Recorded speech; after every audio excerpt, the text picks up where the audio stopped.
Sacrifice, the single greatest RTS you have never played. A third-person real-time strategy game where you assume the mantle of Eldred, a mighty magician that saw his own homeworld of Jera destroyed, and so fled to fresh, virgin lands with the aid of his recently ensnared familiar Zizix. Now, the two of you must find a home in an unfamiliar world over the course of 45 unique missions commanding 50 units that all walk, fight, and talk differently, and, of course, you get to play around with 45 magical spells. Volcanoes, tornadoes, and flying cows are all yours to command, as you are the unquestionably most powerful unit in your army.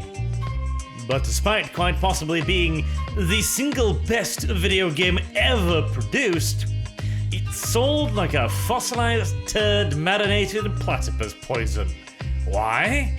Because God is a fickle fornicator with a mighty big hate bone of competition. And since in Sacrifice you could play an amazing story campaign with 5 different gods all offering unique missions, units, and spells, our great and petulant Lord above thought it best to bury this bastard for good.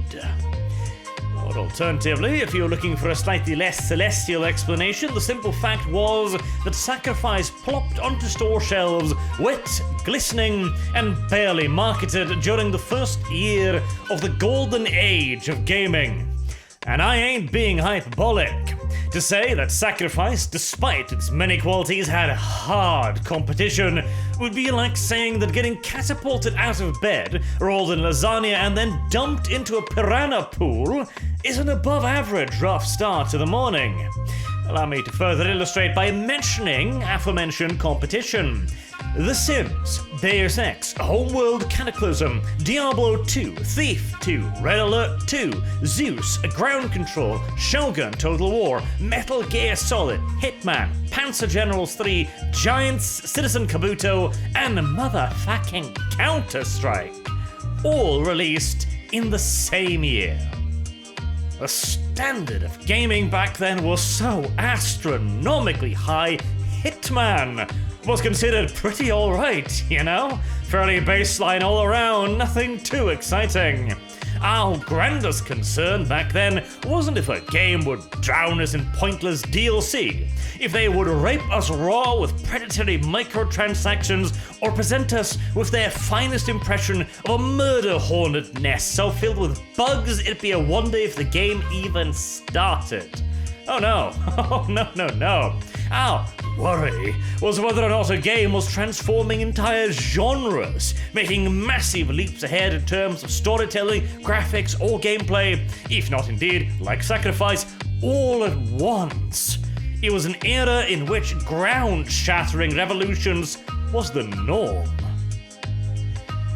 But dearest God, Buddha, Allah, or whatever celestial entity you prefer, we had no idea how unbelievably good we had it. And in the midst of all of this came Sacrifice. A game as far ahead of its time as Leonardo da Vinci was to the grape-raping apes of the Italian peninsula. Graphically, it was outstanding, its storytelling near unrivaled, and the voice acting talent would shame any modern-day AAA.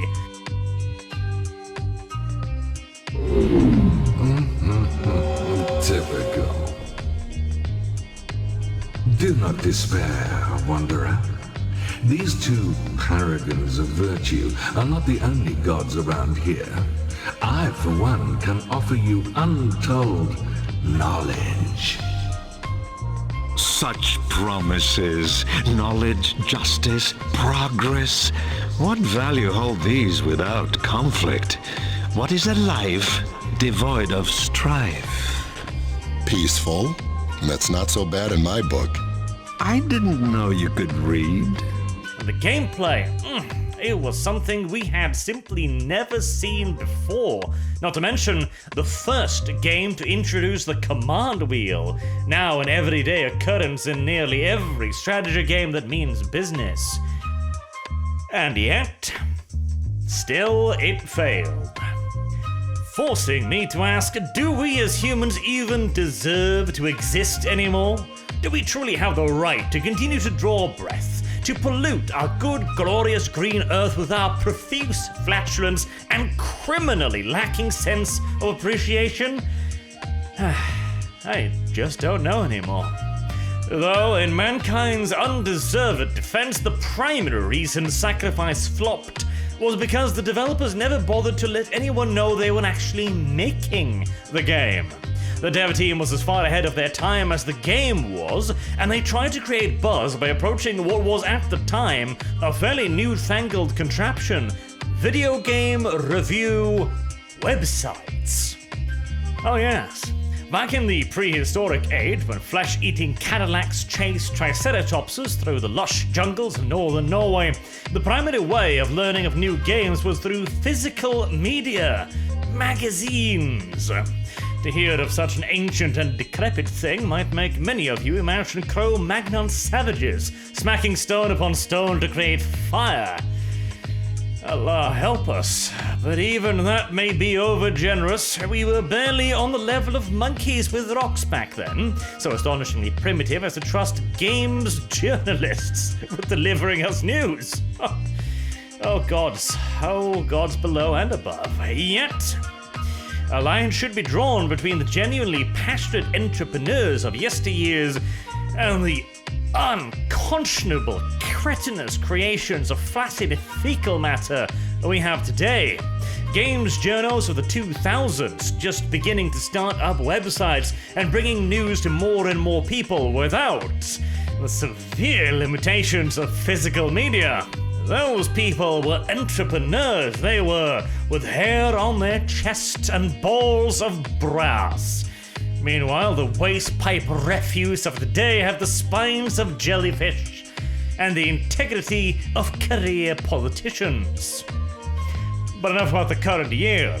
In 2000, Sacrifice was beloved by all but Eurogamer, who found the game too difficult. Proving that even all the way back then, the first faint whiffs of degradation was eminently detectable in the air.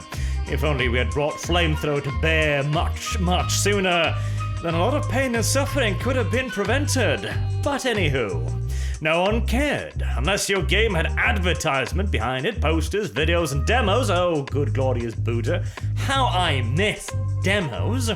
Then most customers just wouldn't even know about your game, bearing in mind too that gaming was a much smaller hobby back then, you know. Casualized, cantankerous current day, it is hard to even conceptualize, but strategy and RPGs were the biggest genres around, and a game was considered a commercial success if it moved 100,000 copies. The CEO of Sega would seppuku himself with a potato peeler if a game under his roof sold that poorly today. I might also add that even those who did hear of the game still in many cases didn't care, simply because the game once more was so revolutionary as to instantly render most modern hardware absolutely obsolete. Luckily for all of us, however, Sacrifice still runs surprisingly well on modern day systems.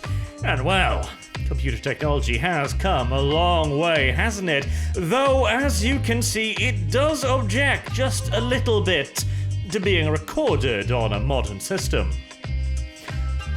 And you absolutely must play this title. Despite now being of legal drinking age, the game still looks gorgeously stylish. Much thanks to its design, the world looks and feels like a fantasy land brought to life. Like the world of an old Disney cartoon filled with wonder and mystery, before the mouse went mad and started skinning the corpses of other franchises and wearing them as its own. The style and feel is further aided by a sad rarity these days of a thoroughly well thought through setting. The gods have been at war with one another for centuries, and this is reflected in their minions.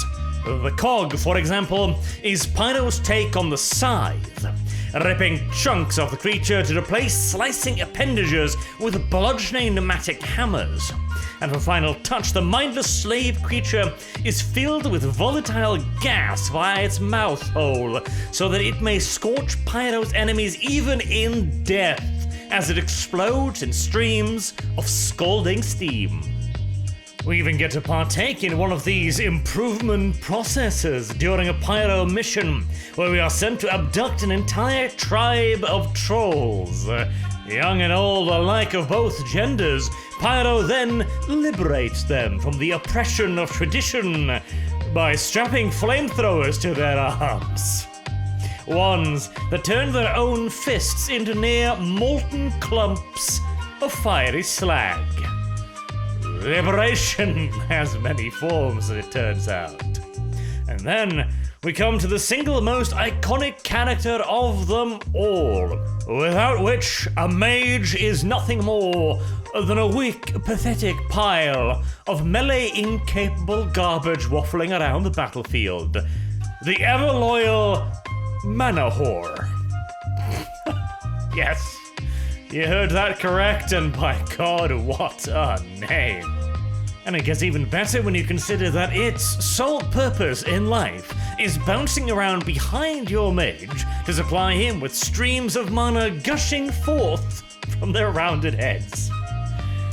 God alone knows just how many liters of pure concentrated POT the man who invented these things was having pumped directly into his bloodstream.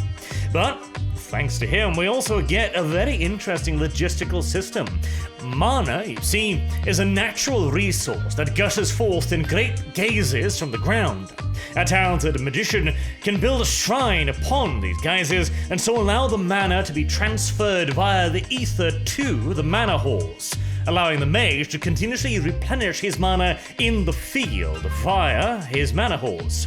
However, stray too far away from the manolith, and the energy cost, the magic required to transfer the mana, will eventually begin to outstrip the mana itself, leading to but a trickle arriving for the mage.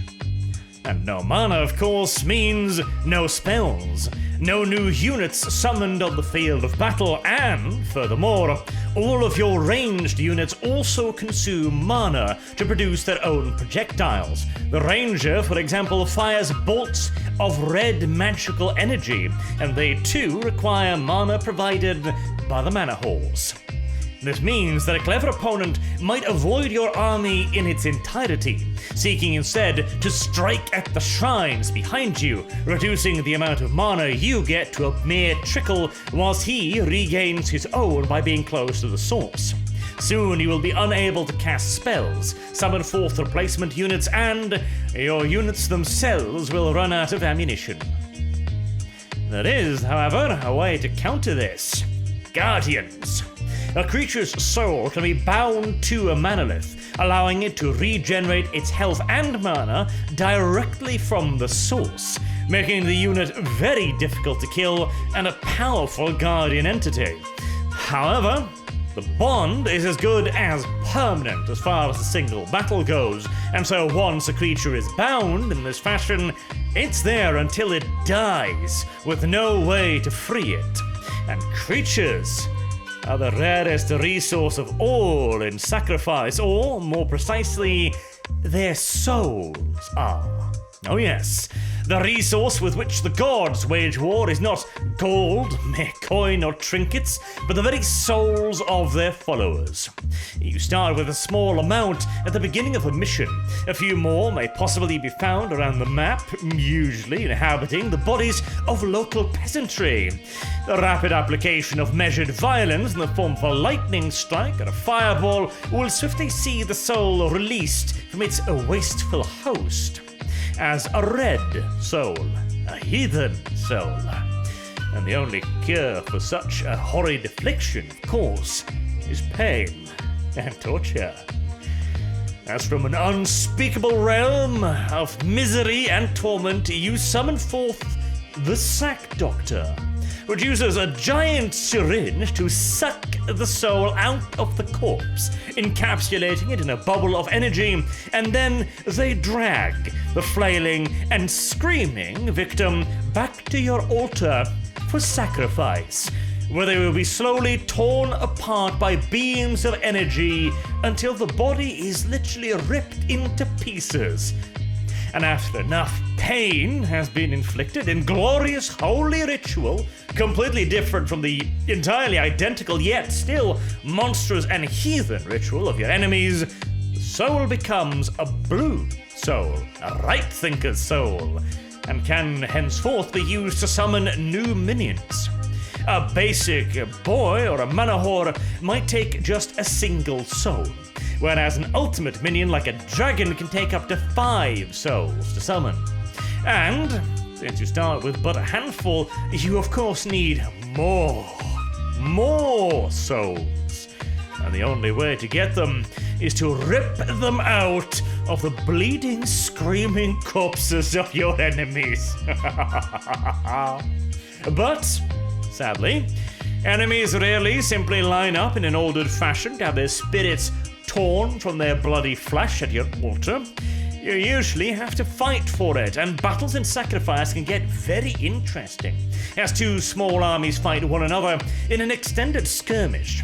If your army of mainly ranged units gets charged by a horde of melee, your archers are going to have a bad day, and as they die, they release their souls, which, because they are the souls of right thinkers, are blue. This means that as long as your mage can get over close to them and touch them, he can instantly absorb the souls right up back again, and then start summoning an army of flyers, which the melee combatants cannot reach. As your enemy starts taking casualties, their wizard might run up, do the same, and turn the souls into ranged units instead to try and counter your flyers. All whilst also, of course, tossing out a constant stream of offensive and defensive spells. It is an experience quite unlike anything else, as hordes of monsters beat one another into pulps, as lightning and rocks rain down amongst them. These fights can also go on for some time. As mentioned, you can pick up your own souls simply by touching them. Whilst grabbing a red soul, however, requires a bit more work. Firstly, you need to summon the Sack Doctor. This process is not an incredibly lengthy one, but it'll take you a handful of seconds, and then the soul must be extracted. This is a much lengthier process, and then, once the soul has been captured, it must be brought all the way back to your altar for sacrifice. A simple 1-soul creature might take 5 or 10 seconds to sacrifice. A dragon might take a minute or more, and all the while during this time, if the Sack Doctor takes any damage, it's all cancelled. And if he was carrying the creature at the time, not only do you not get its soul, but the creature is resurrected, making grabbing souls in the midst of battle a hazardous affair at best. The only really safe way to make sure you can despoil the battered bodies of your foes in peace and quiet is to kill the enemy's wizard first. That is no easy task, though, as wizards can continuously heal themselves and speed themselves up, whilst encasing themselves in various protective magic, making them immune to disabling spells. It is far from unusual for a brutal battle to be resolved simply with one side choosing to disengage, allowing the few creatures he has left to be slaughtered, and zooming in with speed magic, picking up the souls, zooming back out again once protected by a shield of buzzing insects, and skating on out of there to rebuild his army and fight another day. On the flip side, it also means that any gains in the war is doubly important. A soul is not merely lost. That is not just a soldier that you can no longer count upon. No, that is now an enemy soul. That is another opponent you will have to face in battle next time. And this, incidentally, is where we arrive at the whinging part of today's video. For no game is ever truly perfect, not even the best video game ever made. And the soul system, despite being absolutely awesome and thoroughly unique, does lead to some issues. Since there is no way to generate souls or regain them other than sacrificing the enemies if you lose the first battle, The next might be one hell of an uphill struggle. Granted, spells as they become more insane can level the playing field awfully quickly. A rock bombardment, massive explosions, and even terrain-altering ultimates, volcanoes rising from the ground, or earth balls that rip entire chunks of the map out.